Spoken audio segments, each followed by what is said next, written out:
ஏற்படும் குழந்தையின்மை பிரச்சனைகளுக்கு எத்னிக் ஹெல்த் கேர் இயற்கை கருத்தரிப்பு மையம் டி நகர். இந்தியாவில் நாங்க எல்லாரும் வரி கட்டுறோம்டா, எங்களுக்கு கல்வி கொடுக்க வேண்டியது கடமை.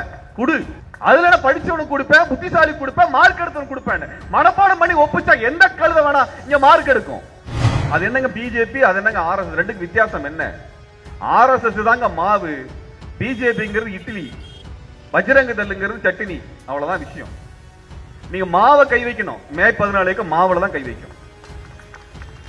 எங்களுக்கு நீங்க தாண்டா எதிரி. நீ இடஒதுக்கீடு பர்சன்டேஜ் கொடுத்துருவாங்க, 10% இடஒதுக்கீடு உனக்கு பேப்பர்ல எழுதி கொடுத்துருவாங்க. 7 தமிழர் விடுதலை மாதிரி பேப்பர்ல இருக்கும், ஆனா விடுதலையாகி வெளியில் வர முடியாது. 10% இடஒதுக்கீடு பேப்பர்ல இருக்கும், நடைமுறையில் கிடையாது. நீங்கள் 10% உள்ள இடஒதுக்கீட்டை வாங்கி விட்டதாக நீங்கள் இடக்கூடிய வெற்றி முழக்கத்தோடு நீங்கள் கேட்க வேண்டிய கேள்வி 10,000 சீட் என்ன ஆச்சுன்னு கேளுங்க. 10,000 சீட் என்ன ஆச்சுன்னு கேளுங்க. இது மருத்துவ கல்லூரியில் கல்வியில் மட்டுமே இந்த நிலை. எடப்பாடி ஆட்சிக்கு வந்ததுக்கு பின்னாடி பாலம் போடுறதும் ரோடு போடுறதை தவிர வேற எந்த கட்டட வேலையும் இந்த மண்ணில் நடக்கல. எதுவுமே நடக்கல. நடந்தது முழுக்க ரோடு போடுற வேலை தான், பாலம் கட்டுற வேலை தான் நடக்குது. யார் கேள்வி கேட்கிறது? இன்னைக்கு என்ன நடக்குது? தேர்தல் அறிவிச்சிருக்காங்க. இவரெல்லாம் தீர்மானமா போடுவாராமா, முடிஞ்ச உடனே வார கடைசி சாயந்தரம் உட்காந்து தேர்தல் அறிவிச்சிருவாங்க. 35 நாள் தேர்தல் நடத்துவாங்களாமா. ஏன் இத்தனை அவசரம்? அப்படி என்ன உங்களுக்கு பதட்டம்? எங்களுக்கு 10% இடஒதுக்கீடு கொடுத்துட்டாங்க, எங்களுக்கு வரியை தள்ளுபடி பண்ணிட்டாங்க, கடனை தள்ளுபடி பண்ணிட்டாங்க, நீங்க ஓட்டு குத்திட்டு போயிருவீங்க. அந்த 4-5 வருஷம் அவன் பண்ணக்கூடிய பிரச்சனை எவன் கேள்வி கேட்கிறது? நாடு நாசமா போனது யாரு கேள்வி கேட்கிறது? இவங்களை எதிர்த்து நிற்கக்கூடிய ஆள் யாருன்னு தெரிஞ்சு ஓட்டு போடுங்க. உடனே கமலுக்கு போடலாமா சார் கேட்பாங்க. அதுக்கு நீங்க பிஜேபி ஓட்டு போட்டு போயிடலாம். அவர் திடீர்னு வந்து நான் ஊழலை ஒழிக்க போகிறேன் அப்படின்னு சொல்லுவா, நீங்க எல்லாம் போய் ஓட்டு போட்டுருவீங்களா? கேட்கிறேன். அரசியல்வாதிக்கு ஒரு தகுதி வேணாம். முதல்ல சினிமாக்காரனா எல்லாம் ஓட்டு போட்டு பல்ல இடிச்சு ஓட்டு போடுறது நாங்க இழிச்சு வாங்கலாயா?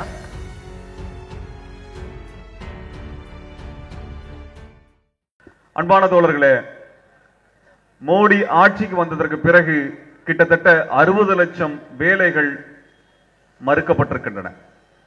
60 லட்சம் பேருக்கான வேலையை இந்த அரசு நிறுத்தி வைத்திருக்கிறது. அதைத்தான் நாம் இப்பொழுது பேச வேண்டியது இருக்கிறது. இந்த 60 லட்சம் வேலைகள் மத்திய மாநில அரசினுடைய பணிகளில் இந்த வேலைகள் ரத்து செய்யப்பட்டிருக்கின்றன. இந்த தகவலை இந்திய அரசு தொடர்ச்சியாக மறைத்து வருகிறது. இதை அம்பலப்படுத்த வேண்டிய பொறுப்பு நமக்கு இருக்கிறது. இங்கே ஆசிரியர்களுடைய வேலை பணியிடங்கள் நிரப்பப்படவில்லை, நீதிபதிகளுக்கான பணியிடங்கள் நிரப்பப்படவில்லை, ரயில்வே துறையில் பணிகள் நிரப்பப்படவில்லை என்று ஆரம்பித்து அரசினுடைய அனைத்து துறைகளிலும் பணியிடங்கள் நிரப்பப்படவில்லை. இந்த அரசு இயந்திரமே இயங்கவில்லை என்பதுதான் இந்த 60 லட்சம் வேலை இழப்பின் மூலமாக நாம் அறிந்து கொள்ள முடிகிறது. மோடிக்கு அரசாங்கம் தேவையில்லை, வரி மட்டும் தேவை, பணம் மட்டும் தேவை, நம்மை சுரண்டுகின்ற அந்த அரசியல் மட்டும் தேவை, நம்மை பிரிக்கின்ற மதவெறி மட்டும் அவருக்கு தேவை. இந்த 60 லட்சம் வேலை வாய்ப்புகள் என்ன ஆனது என்பதை கேள்வி கேட்க வேண்டிய காலம் இது தோழர்களே. எது பிரச்சனை? இந்த நாட்டின் பிரச்சனை எது என்பதை வீதியிலே வந்து நிறுத்த வேண்டிய பொறுப்பு நமக்கு இருக்கிறது. கடந்த 3-4 வருடங்களில் மத்திய அரசு துறைகளில், மிக முக்கியமான துறைகளில், குறிப்பாக ரயில்வே துறைகளில், பாதுகாப்பு துறைகளில், இது போன்ற மிக முக்கியமான மைய துறைகளில் மட்டும் 7 லட்சம் வேலைகள் நிரப்பப்படாமல் தடுத்து வைக்கப்பட்டிருக்கின்றன மத்திய அரசினால். ஏன் நடக்கிறது? ஏன் இது நிகழ்கிறது? இதே நிலைதான் தமிழ்நாட்டில் நடந்து கொண்டிருக்கிறது. தமிழ்நாட்டிலும் இதே போல வேலை வாய்ப்புகள், அரசு வேலை வாய்ப்புகள் முற்றிலும் மறுக்கப்படுகின்றன. இது பல்வேறு சிக்கல்களை பிணைத்து நிற்கிறது. எப்படி? மத்திய அரசாங்கம் மொத்தமாகவே வேலை வாய்ப்பை நிறுத்தி வைத்திருக்கிறது, வேலைக்கு ஆள் எடுக்கிறது இல்ல. மத்திய அரசு நிறுவனங்களில் எடுக்கிற வேலையிலும் தமிழனுக்கு வேலை இல்லை. தமிழ்நாட்டிற்குள் இருக்கக்கூடிய மத்திய அரசு நிறுவனங்களில் தமிழனுக்கு வேலை இல்லை என்றால் இந்திய அளவில் மத்திய அரசு நிறுவனங்களில் தமிழனின் நிலை என்ன? அதே போலத்தான் தமிழ்நாட்டிலே இந்த மாநில அரசு வேலை வாய்ப்புகள் மறுக்கப்பட்டுக் கொண்டிருக்கின்றன. அதையும் கடந்து பார்த்தோம்னால் இப்பொழுது மாநில அரசு வேலை வாய்ப்பில் தமிழனுக்கு இடமில்லாத நிலையை எடப்பாடி அரசு உருவாக்கி கொண்டிருக்கிறது. அப்ப இத்தனை லட்சம் வேலைகள் என்ன ஆச்சு? யார் கேட்கிறது? தமிழ்நாட்டில் மட்டும் வேலை வாய்ப்பு வேணும்னு சொல்லி 90 லட்சம் இளைஞர்கள் பதிவு செய்து காத்திருக்கிறார்கள். எவ்வளவு பேரு? 90 லட்சம். 90 லட்சம் பேருக்கு வேலை வாய்ப்பு இல்லை. இந்தியா முழுவதும் 60 லட்சம் வேலைகள் நிறுத்தி வைக்கப்பட்டிருக்கின்றன. மத்திய அரசு பணிகளில் மிக முக்கியமான பணிகளில் 7 லட்சம் வேலைகள் இல்லை.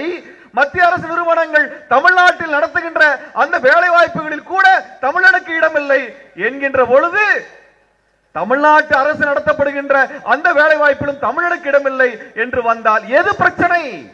தமிழ்நாட்டில் எது பிரச்சனை? இதுதான் பிரச்சனை. இதுதான் பிரச்சனை. நான் வேலூர் சிறையில் இருக்கும் பொழுது அங்கே காவலராக, அந்த சிறையை பாதுகாக்கக்கூடிய காவலராக இருந்தவர், 15,000 ரூபாய் சம்பளம் வாங்கக்கூடியவர். அவர்கிட்ட கேட்டேன், நீங்க என்ன படிச்சிருக்கீங்கன்னு கேட்டேன். நான் எம்டெக் படிச்சிருக்கேன்னு சொன்னார். பெரும்பாலான காவலர்கள், இப்பொழுது வேலைக்கு பணியில சேரக்கூடிய காவலர்கள், கிராமப்புறத்திலிருந்து வரக்கூடிய காவலர்கள், அவருடைய கல்வி என்பது பிஇ படிச்சிருக்கிறாங்க, எம்ஏ படிச்சிருக்கிறாங்க, எம்டெக் படிச்சிருக்கிறாங்க. இதான் நிலைமை. இதான் நிலைமை. இன்னைக்கு ஸ்விக்கி, சொமாட்டோன்னு சொல்லி போகக்கூடிய இந்த பணியிடங்களில், ஓலா கார்ல இருந்து இருக்கக்கூடிய இந்த சுரண்டக்கூடிய வேலைகளில் யார் இருக்கிறா? பிஇ படிச்ச தமிழன் இருக்கிறான், எம்இ படிச்ச தமிழன் இருக்கிறான், எம்பிஏ படிச்ச தமிழன் இருக்கான், எம்ஏ படிச்ச தமிழன் இருக்கிறான். என்ன செய்ய போறோம்? நீங்க 10 வருஷம் ஸ்விக்கில வேலை செஞ்சாலும் எந்த தொழில்நுட்பத்தையும் நீங்கள் கற்றுக்கொள்ள முடியாது. 1000 வருஷம் ஓலா ஓட்டினாலும் நாம் எந்த நிறுவனத்துக்கும் சொந்தக்காரனாக மாறிவிட முடியாது. இது ஒரு வேலையா? இந்த வேலை கூட நமக்கு கிடைக்கவில்லை என்கின்ற நிலையை யார் உருவாக்கி இருக்கிறார்கள் என்றால் பாஜக உருவாக்கி இருக்கிறது, மோடி அரசு உருவாக்கி இருக்கிறது, இந்துத்துவ அரசியல் உருவாக்கி இருக்கிறது. இதற்கு பின்னணியில் யார் இருக்கான? ஆர்எஸ்எஸ் காரன் இருக்கிறான். அவன் கேட்கிறான், சூத்திரனுக்கு எதுக்கு வேலை? அவன் கேட்கிற கேள்வி அதுதான், சூத்திரனுக்கு எதுக்கு வேலை? யார் சூத்திரர்கள்? இங்க தமிழர்கள் சூத்திரர்கள். பூணூல் போடாதவர்கள் சூத்திரர்களாக வைக்கப்படுகிறார்கள், கீழ்த்தரமான மனிதர்களாக நடத்தப்படுகிறார்கள். அவர்களுக்கு மனு தர்மத்திலே, சனாதன தர்மத்திலே என்ன சொல்லப்படுகிறது? சூத்திரர்களுக்கு வேலை தரக்கூடாது, வேலை கொடுத்தாலும் சம்பளம் கொடுக்க கூடாதுன்னு சொல்றாங்க. அதானே நடந்துட்டு இருக்கீங்க. பாஜகவினுடைய தலைவர்கள் எச் ராஜாவில் ஆரம்பித்து அத்தனை பேர் வெளிப்படையா எழுதுறாங்களே. என்ன எழுதுறாங்க? சனாதன தர்மத்தை கொண்டு வருவோம் எழுதுறாங்க. அது என்ன? சூத்திரனாகிய தமிழனுக்கு வேலை தரக்கூடாது, கல்வி தரக்கூடாது என்பதுதான் அந்த சனாதன தர்மம். அதான் சனாதன தர்மம். அதனாலதான் இங்கு வேலை மறுக்கப்பட்டுக் கொண்டிருக்கிறது. இத்தனை லட்சம் வேலைகள், இத்தனை லட்சம் வேலைகள் மறுக்கப்பட்டால் தமிழ்நாட்டினுடைய பொருளாதாரம் என்னவாகும்? இந்தியாவிலேயே மிக அதிகமான வேலை வாய்ப்பு விகிதம் இருப்பது என்பது தமிழ்நாடு தான். 49% வேலை இழப்பு இருக்கக்கூடிய மாநிலமாக தமிழ்நாடு முன்னணியில் இருக்கிறது. இந்தியாவினுடைய வேலை வாய்ப்பு இழப்பு விகிதமே 27% தான். அதை விட கிட்டத்தட்ட 2 மடங்கு இங்கே இருக்கிறது. இதுதான் இப்பொழுது புதிதாக கட்டப்பட்டுக் கொண்டிருக்கக்கூடிய சமூக கட்டமைப்பு. புதிதாக கொண்டு கட்டப்பட்டிருக்கிற சமூக கட்டமைப்பு. அதாவது 2000 வருஷமா என்னாச்சு? நம்ம பசங்க கிட்ட ஒரு பிரச்சனை இருக்குது. நான் ஒரு கல்லூரிக்கு சென்ற பொழுது கேள்வி பதில ஒரு மாணவன் கேட்கிறான், எதுக்கு சார் ரிசர்வேஷன் வேணும்? எல்லாம் மார்க் அடிப்படையில அவங்களுடைய மார்க்குக்கு ஏத்த சீட்டு தர வேண்டியதானு சொன்னா ஒட்டுமொத்த கல்லூரியில் இருக்கக்கூடிய பசங்க முழுக்க கை தட்டுறாங்க. அங்க படிக்க பசங்க அத்தனை பேருமே இடஒதுக்கீட்டுல உள்ள வந்த பசங்க. அவர்களுக்கு இடஒதுக்கீட்டை பத்தி தெரியல, இடஒதுக்கீட்டினுடைய முக்கியத்துவம் வரலாறு தெரியவில்லை. ஏன்னு தெரியல. அவன் இழிவாக நினைக்கிறான். நாங்கள் பெருமையாக சொல்லுகிறோம், நாங்கள் இடஒதுக்கீடு மூலமாக தான் அந்த கல்வி அறிவை பெற்றுக் கொண்டோம். நெஞ்ச நிமித்தி சொல்றோம், எங்களுக்கு அது இழிவு கிடையாது. ஒரு பள்ளிக்கூடத்தில், ஒரு கல்லூரியில் படிப்பதற்கான வாய்ப்பை தான் இடஒதுக்கீடு கொடுக்கிறதே ஒழிய அங்க படிச்சு பாஸ் பண்றதுக்கு இடஒதுக்கீடு இல்ல. எங்க அறிவுதான் எங்களுக்கான தேர்வாக இருக்கிறது. அதன் மூலமாகத்தான் நாங்கள் கல்வியில தேர்ச்சி பெறுகின்றோம். இடஒதுக்கீடுங்கிறது வாய்ப்பு.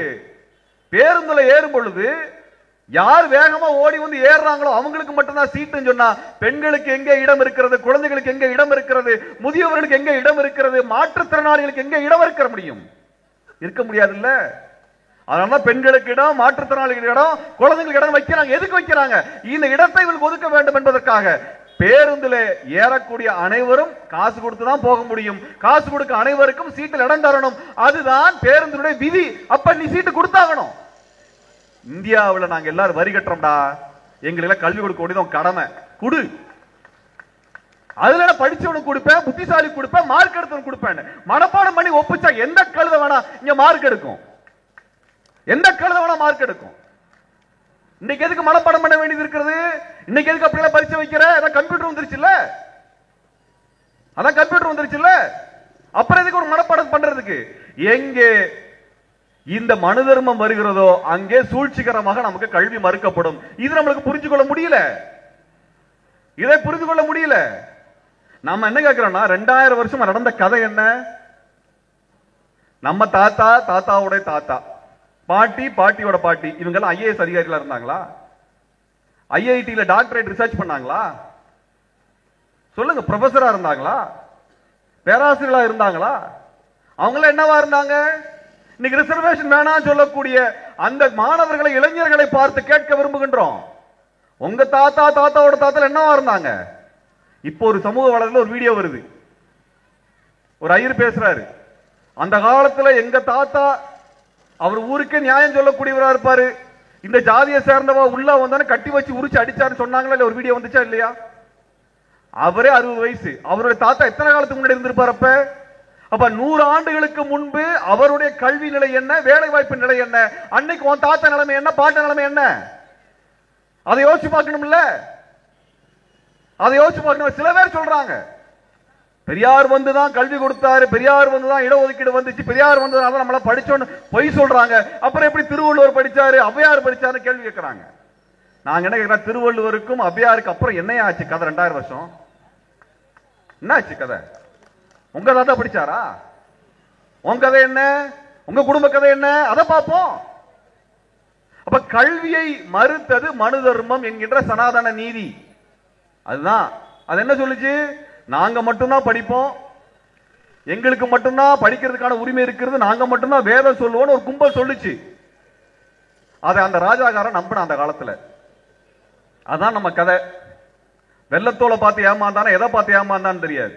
ஆனால் அவன் என்ன நினைச்சானால், இவர்களை படிக்க வைக்க வேண்டாம் என்று நினைத்தான். அதற்கு முழு காரணத்தை, முழு நியாயத்தை இந்த சனாதன தர்மம் கொடுத்தது. நம்ம படிக்க விடாம பண்ணிட்டான். ஏனால் அவனுக்கு அன்னைக்கு உழைப்பதற்கு, சுரண்டப்படுவதற்கு தொழிலாளர் தேவை. படிச்சா நீங்கள் தொழிலாளராக மாற மாட்டீங்க, உடல் உழைப்புல இருக்க மாட்டீங்க. படிச்ச புள்ள உடல் உழைப்புல இருக்காது. அதனால எதுக்கு படிக்கணும்ட்டா? அப்ப நம்ம தான் மூட தூக்குறது, நம்ம தான் கல் உடைக்கிறது, நம்ம தான் மண்ணு வெட்டுறது, காய்கறி பறிக்கிறது, நாத்து நடவு நட்டுறது, எல்லா வேலையும் நம்ம தான் செய்யணும் என்கின்ற காரணத்தினால் கல்வி நமக்கு மறுக்கப்பட்டது. இன்றைக்கு ஒரு படித்த இளைஞர் உடல் உழைப்பிலிருந்து விடுபடுகின்றான், தன் குடும்பத்தை முன்னேற்றக்கூடிய ஒரு பொருளாதார பாதையை நோக்கி நகர்கின்றான். அப்படிப்பட்டதாக ஒரு கல்வி இருக்கிறது, அந்த வாய்ப்பை அவனுக்கு கொடுக்கிறது என்றால் அந்த வாய்ப்பு அனைத்து மக்களுக்கும் கொடுக்கணுமா இல்லையா? அதுதான் இடஒதுக்கீடு. அதான் இடஒதுக்கீடு.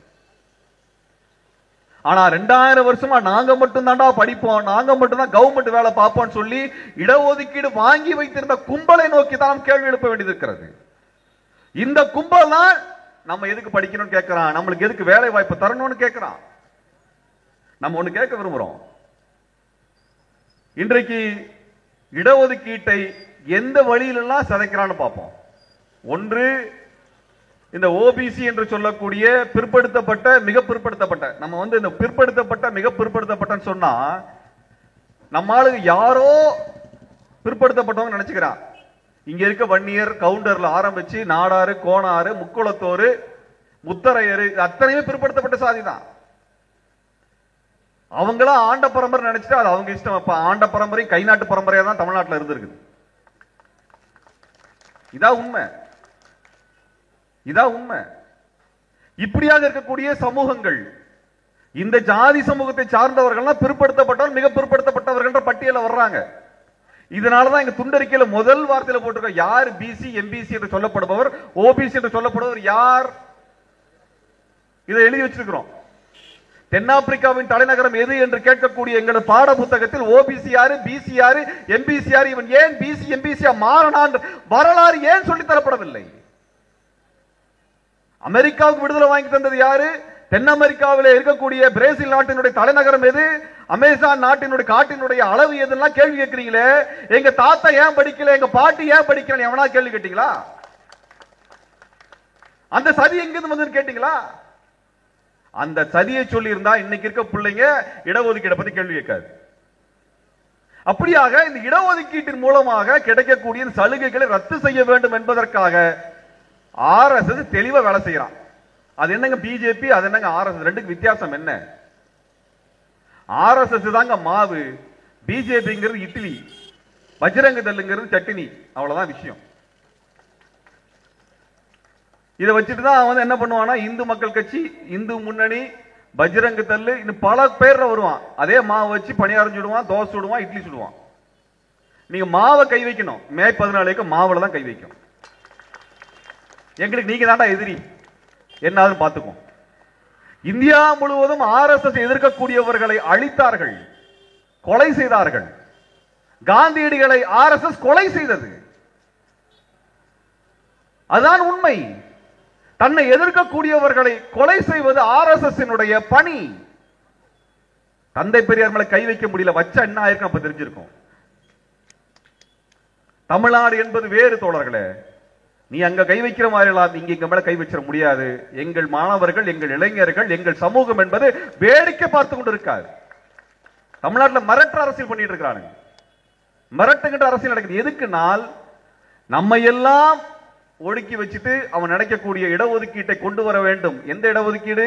உயர் சாதிகளுக்கு இடஒதுக்கீடு, உயர் ஜாதிகளுக்கு இடஒதுக்கீடு. என்ன நடந்துச்சு கடந்த வருஷத்துல? ஐஏஎஸ் பரீட்சையில, யூபிஎஸ்சி பரீட்சையில நம்மளுடைய ஓபிசி, எஸ்சி, எஸ்டி சொல்லக்கூடிய பட்டியலின மக்களுக்கும் மிக பிற்படுத்தப்பட்ட மக்களுக்குமாக மாணவர்களுக்கு இருக்கக்கூடிய மார்க்கை விட உயர் சாதியை சார்ந்தவர்களுக்கு மார்க் குறைச்சல்பா. அவன் ஐஏஎஸ் அதிகாரியா மாறி போயிட்டான், அவன் ஐஏஎஸ் அதிகாரியா மாறிட்டு போயிட்டான், அவன் ஐபிஎஸ் அதிகாரியா மாறிட்டு போயிட்டான். இதையெல்லாம் சூழ்ச்சிகரமாக இந்த அரசு இங்கே நடைமுறைப்படுத்திக் கொண்டிருக்கிறது. இந்த அரசு நடைமுறைப்படுத்திக் கொண்டிருக்கிறது. இந்த ஓபிசி கோட்டாவில் என்ன நடந்ததுன்னா, அதாவது பிற்படுத்தப்பட்ட ஜாதி, மிக பிற்படுத்த, இப்ப என்ன சொல்றாங்கன்னா, இந்த 10% இடஒதுக்கீடு, உள் இடஒதுக்கீடு வன்னியர்களுக்கு கிடைத்ததற்காக பெருமைப்படுகிறார்கள், மகிழ்ச்சி அடைகிறார்கள். நாமும் மகிழ்ச்சி அடைவோம், மகிழ்ச்சி அடை விரும்புகின்றோம். ஆனால் உண்மை என்ன? உண்மை என்ன? கடந்த 6 வருஷத்துல இதே சமூகத்தை சார்ந்தவர்கள், இந்த சமூகங்களை சார்ந்த மாணவர்களுக்கான 10,000 மருத்துவ இடங்கள், டாக்டர் சீட்டை மறுத்து இருக்கிறாங்களே பாஜக. ஏன் ஒரு கேள்வி கேட்கல? ஏன் ஒரு கேள்வி கேட்கல? நீ இடஒதுக்கீடு பர்சன்டேஜ் கொடுத்துருவாங்க, 10% இடஒதுக்கீடு உனக்கு பேப்பர்ல எழுதி கொடுத்துருவாங்க. ஏழு தமிழர் விடுதலை மாதிரி பேப்பர்ல இருக்கும், ஆனா விடுதலையாகி வெளியில் வர முடியாது. 10% இடஒதுக்கீடு பேப்பர்ல இருக்கும், நடைமுறையில் கிடையாது. 10,000 சீட்டு போச்சு, பறிபோச்சு. எழுதி வச்சுக்கோங்க தோழர்களே. நிலை மாறவில்லை என்றால் அடுத்த 4-5 வருஷத்துல இந்த வன்னியரு, கோணாரு, கவுண்டரு, முக்குளத்தோரு, நாடாரு, முத்தரையர் சொல்லிட்டு இருக்க ஆண்ட பரம்பரையில ஒரு டாக்டர் கூட வர முடியாது, ஒருத்தர் கூட டாக்டர் வர முடியாது. எழுதி வச்சுக்கோங்க. இதான் நிலைமை. இந்த உண்மையை நாங்கள் சொல்ல வேண்டியது இருக்கிறது. நீங்கள் 10% உள்ளிடஒதுக்கீட்டை வாங்கிவிட்டதாக நீங்கள் இடக்கூடிய வெற்றி முழக்கத்தோடு நீங்கள் கேட்க வேண்டிய கேள்வி, 10,000 சீட் என்ன ஆச்சுன்னு கேளுங்க. 10,000 சீட் என்ன ஆச்சுன்னு கேளுங்க. இது மருத்துவ கல்லூரியில், கல்வியில் மட்டுமே இந்த நிலை, மருத்துவ கல்வியில் மட்டும் இந்த நிலை. அப்புறம் நம்ம கேட்கிறோம், நீங்கள் கல்வியில் வேலை இடஒதுக்கீடு, வேலை வாய்ப்பில் இடஒதுக்கீடு சொல்றீங்க. இங்க அரசாங்க பள்ளி ஏதாவது திறந்ததா? அரசாங்க கல்லூரி புதுசா திறந்திருக்காங்களா? நீ கல்வியில் இடஒதுக்கீடு வாங்குறதுக்கு எங்க இருந்தது? எடப்பாடி ஆட்சிக்கு வந்ததுக்கு பின்னாடி பாலம் போடுறதும் ரோடு போடுறத தவிர வேற எந்த கட்டட வேலையும் இந்த மண்ணில் நடக்கல, எதுவுமே நடக்கல. நடந்தது முழுக்க ரோடு போடுற வேலை தான், பாலம் கட்டுற வேலை தான் நடக்குது. எந்த இடத்திலும் எடப்பாடி அரசு பள்ளிக்கூடத்தை கட்டல, கல்லூரியை கட்டி முடிக்கல. எங்க நடந்திருக்கிறது? அதுக்கு போட்ட காசு இதுக்கே போடல. இது பிஜேபி காரன் சொல்றதை கேட்டா இதுதான் நிலைமை. நிதின் கட்கரி தேசிய நெடுஞ்சாலை விரிவாக்குவதற்காக தமிழ்நாட்டிற்குள் மட்டும் 1 லட்சம் கோடி ஒதுக்குறாங்க. கல்விக்கு என்னப்பா நிலைமை? கல்விக்கு என்ன நிலைமை? தமிழ்நாட்டில் இருக்கக்கூடிய பட்டியலின சமூகத்தை சார்ந்த மாணவர்களுக்கான கல்வி உதவித்தொகை நிறுத்தப்பட்டு 5 ஆண்டுகளாகிறது. 5 ஆண்டுகளாகிறது. வருடத்துக்கு 1400 கோடி நிறுத்தி வச்சிருக்கிறார். யாரு? பாஜக அரசு, மோடி அரசு. அப்ப ரோடு போறதுக்கு மட்டும் காசு? ஏன்னா நம்ம விவசாய நிலத்தை புடுங்கலாம், அதுக்கு தான் இது நடக்குது. அப்ப 69% இடஒதுக்கீட்டை கூட இங்க தர விடாமல் இருப்பதற்காக இந்த கல்வி நிலையங்கள் வளர்ச்சி பெறாமல் மறுக்கப்படுகின்றன. அதுதான் அண்ணா பல்கலைக்கழகம் நடக்குது. ஏன் அண்ணா பல்கலைக்கழகத்தை கை வைக்கிறான்? உண்மையா சொல்ல போனா தமிழ்நாடு கொந்தளிச்சிருக்கணுங்க. தமிழ்நாடு கொந்தளிச்சு வீதியில இறங்கி இருக்க வேண்டிய தேவை அவன் அண்ணா பல்கலைக்கழகத்தை மேல கை வச்சுப்ப நடந்திருக்கணும். ஏன் இவன் ஐஐடின்னு ஒண்ணு கொண்டாந்து உட்கார வச்சுட்டு அநியாயத்துக்கு தமிழை ஒருத்தமே படிக்க முடியாது. தமிழன் போய் அங்க வாத்தியாரா இருக்க முடியாது. அங்க வாத்தியாரா இருக்கக்கூடிய குறைந்தபட்ச தமிழன் கூட அங்க உயர் பதவிக்கு போக முடியாது. இத்தனை வருஷமா அப்படி என்னடா பெருசா நீங்க ஐஐடி கிழிச்சிட்டீங்க கேக்குறோம். நாங்க எங்க தமிழ் மாணவர்கள் எங்களுடைய கல்லூரியில் படித்து வந்தவர்கள், இந்த மண்ணுக்கான கல்வி நிலையங்களில் படித்து வளர்ந்தவர்கள், திராவிட இயக்கம் உருவாக்கிய அந்த கல்விக்கூடங்களில் படித்து வளர்ந்தவர்கள் தான் தமிழ்நாட்டின் பொருளாதாரத்தை தூக்கி நிறுத்திருக்காங்க. ஒழிய ஐஐடியில இருந்து வந்த எந்த கொம்பனும் கிடையாது. நீ ஐஐடி பிரீமியர் இன்ஸ்டிடியூட் பேசுறியே, உன் ஐஐடியில வந்து எத்தனை பேர் நீங்க நோபல் பரிசு வாங்கினா சயின்ஸுக்கு டெக்னாலஜிக்கும்? உன் இந்தியன் இன்ஸ்டிடியூட் ஆஃப் சயின்ஸ்ல எத்தனை பேர் வந்திருக்கான் பாப்போம், பட்டியல் போட்டு பாப்போம். நீ மனப்பாடம் பண்ணி ஒப்பிக்கிற கோஷ்டிடா. ஒரு நாளும் அறிவியல் அறிஞர்களாக மாறவே முடியாது. நான் சேலஞ்ச் பண்றோம். நாங்க இந்த ஐஐடியோ ஜேஇஓ ஐஏஎஸ்சியோ நீங்க இருக்கக்கூடிய ஐஐஎம்ஓ எங்களுக்கு தெரியாத கதையெல்லாம் கிடையாது. இதெல்லாம் வித்த. இந்த வித்தையில முழுக்க மனப்பாடம் பண்ணி ஒப்பிக்கக்கூடிய ஒரு கூட்டத்துக்கு மட்டும்தான் இடம் கிடைக்கும். ஆனா ஒரு காலத்திலையும் உலகத்தில் புதிதாக ஒரு பொருளை கண்டுபிடிக்க மாட்டான். நீ கூகுளுக்கு சிஓவா இருக்க முடியும், நீ கூகுள் கம்பெனி உருவாக்கிட முடியாது. அதான் நடக்கும். அதற்கான ஆளுமை வேற, அதற்கான அறிவு வேற. அறிவியல் திறன் மிக்க தமிழர்களை, தமிழ் மாணவர்களை, தமிழ் இளைஞர்களை அண்ணா பல்கலைக்கழகம் தான் உருவாக்குச்சு. அதனாலதான் கை வைக்கிறாங்க.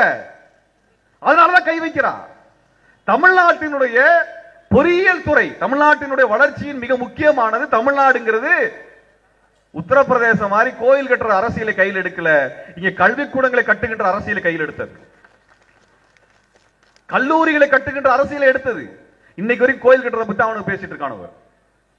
ஆனா நம்ம பசங்க இன்னைக்கு சேட்டலைட் விடுறதுக்கு நம்ம காலேஜ் பசங்க சேட்டலைட் டிசைன் பண்ணிட்டு இருக்கிறான். நம்ம எங்க நிக்கிறோம், அவன் எங்க நிக்கிறான். நம்மளுக்கும் அவனுக்கும் 200 வருஷம் வித்தியாசம் இருக்குதுங்க. 200 வருஷம் வித்தியாசம் இருக்குது. இதை பார்த்து அவனுக்கு பொறாமை.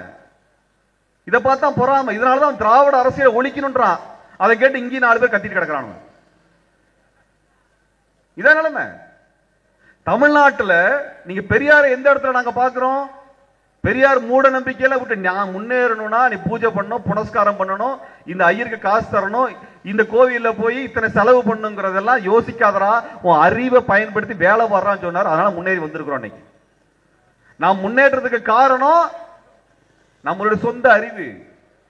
நம்ம டேங்கையும் நம்ம மிலிட்டரி வெஹிக்கிளையும் நம்ம ஆளுங்க டிசைன் பண்ணுவாங்க. அடியில் எலுமிச்சம்பழம் வைக்கிறது மட்டும் தான் அவங்க வேலை. அது மட்டும் தான் அவங்களுக்கு தெரியும். இப்படியாக இந்த அரசியல்ல நம்ம தமிழ்நாடு எதை தேர்ந்தெடுத்து? அறிவியலை தேர்ந்தெடுத்ததுங்க. மூட பழக்கத்தை தேர்ந்தெடுக்கல, மூடத்தனத்தை தேர்ந்தெடுக்கல. சாமி கும்பிடுறா கும்பிட்டுக்கோ, வீட்டோட கும்பிட்டுக்கோ, ஆனா படிக்கிறது முக்கியம். படிக்கிறத அந்த அரசியலை கையில் எடுன்னு சொன்னாங்க. அதனால தான் இன்றைக்கு நாம் இங்க தமிழ்நாடு ஒரு தலை நிமிர்ந்த மாநிலமாக வளர்ந்திருப்பதை பார்க்கின்றோம்.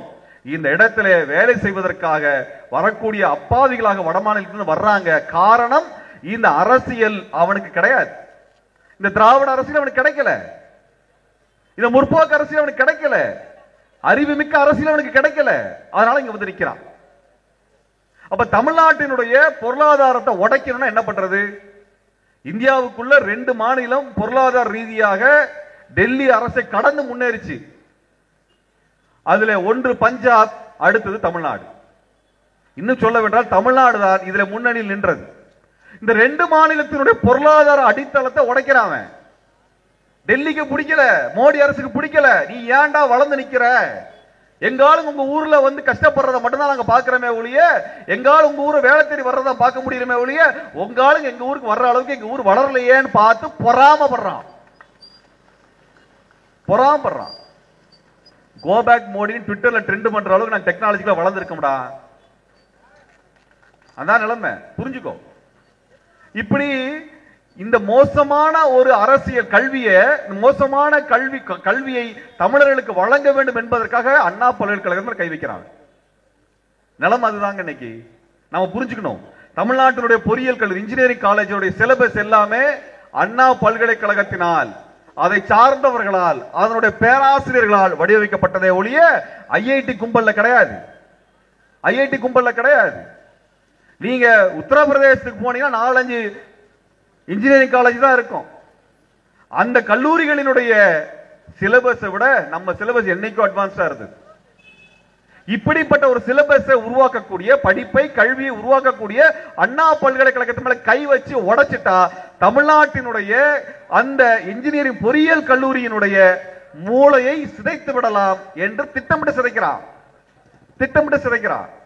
அதை புரிந்து கொள்ள வேண்டும் தமிழர்கள். யார் கேள்வி கேட்கிறது? இன்னைக்கு என்ன நடக்குது? தேர்தல் அறிவிச்சிருக்கிறாங்க. இவரெல்லாம் தீர்மானமா போடுவாராமா, முடிஞ்ச உடனே வார கடைசி சாயந்தரம் உட்கார்ந்து தேர்தல் அறிவிச்சிருவாங்க. 35 நாள் தேர்தல் நடத்துவாங்களாமா. ஏன் இத்தனை அவசரம்? அப்படி என்ன அவங்களுக்கு பதட்டம்? அப்படி என்ன அவசரம்? இங்க பாஜகவை எதிர்க்கக்கூடிய கட்சிகள் நின்று நிதானித்து பிரச்சாரம் செய்து மக்களிடத்திலே இந்த பிரச்சனைகளை விலக்கி ஓட்டு கட்டக்கூடாது, இதானே?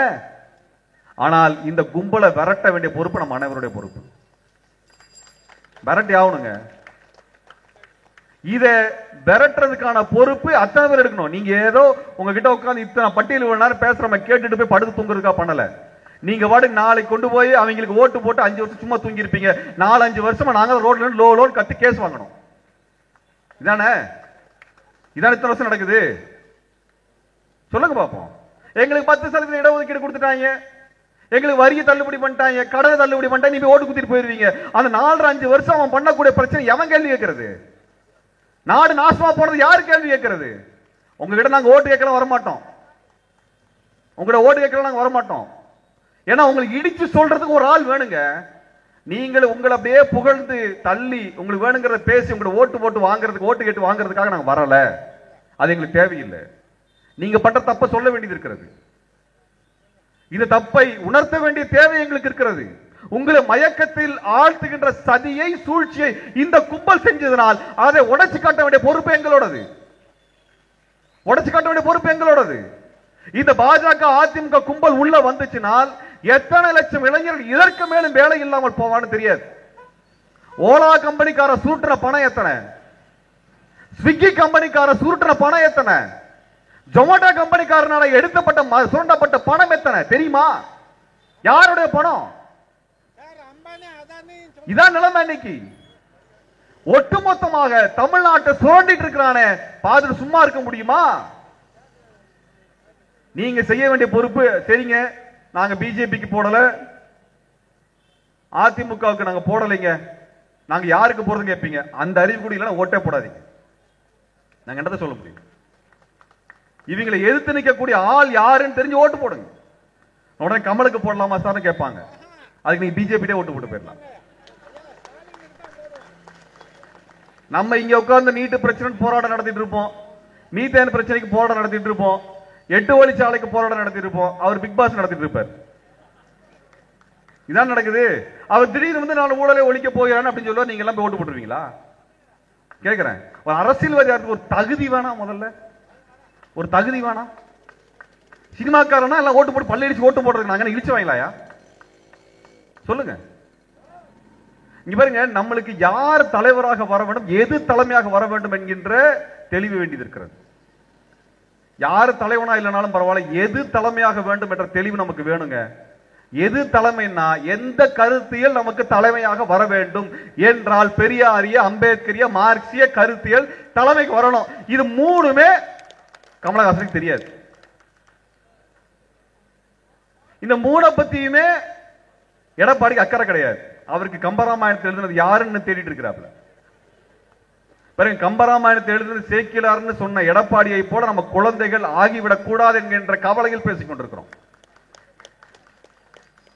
இவருக்கு யாருன்னு தெரியாது, அவருக்கு எதுவும் தெரியாது. மோடிக்கு என்னது? இந்த 3 பேருமே தேச விரோதிகள், பயங்கரவாதிகள், நக்சலைட்டுகள், அவ்வளவுதான்.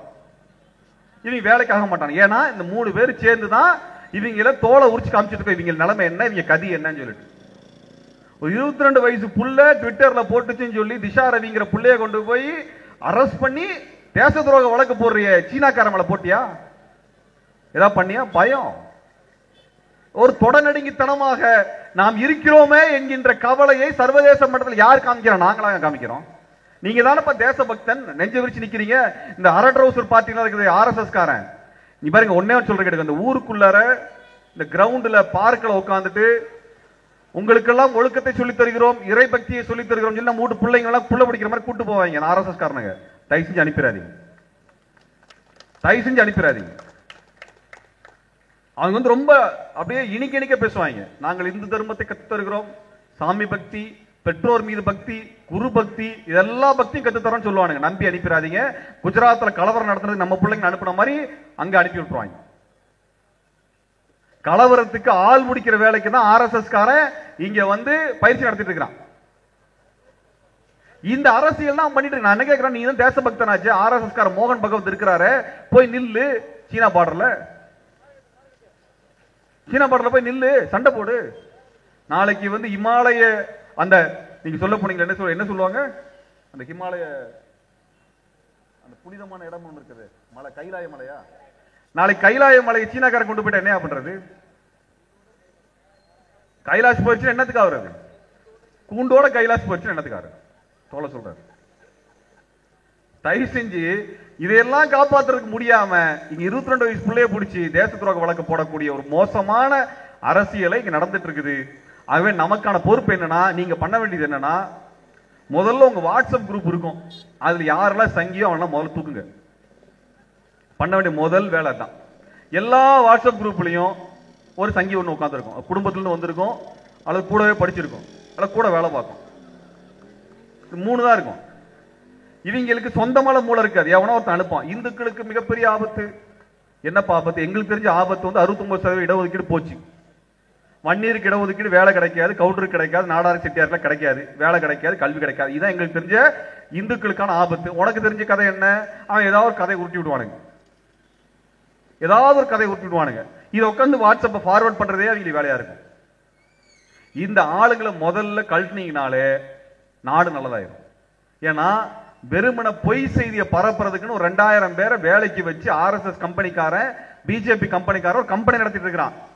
அவங்க வேலையை புதுசு புதுசா யோசிக்கிறது, புதுசு புதுசா யோசிச்சு பொய்யை உருவாக்குறது, புதுசு புதுசா யோசிச்சு எந்திரம் கண்டுபிடிக்கிறதோ, தொழிற்சாலை கண்டுபிடிக்கிறதோ, அறிவியல் கண்டுபிடிக்கிறதோ இல்ல, கொரோனாக்கு மருந்து கண்டுபிடிக்கிறதெல்லாம் இல்ல, புதுசு புதுசா பொய் கண்டுபிடிக்கிறதா உங்களுக்கு வேலை. திருமுருகன் காந்தினா டேனியல் காந்தி சொல்றது.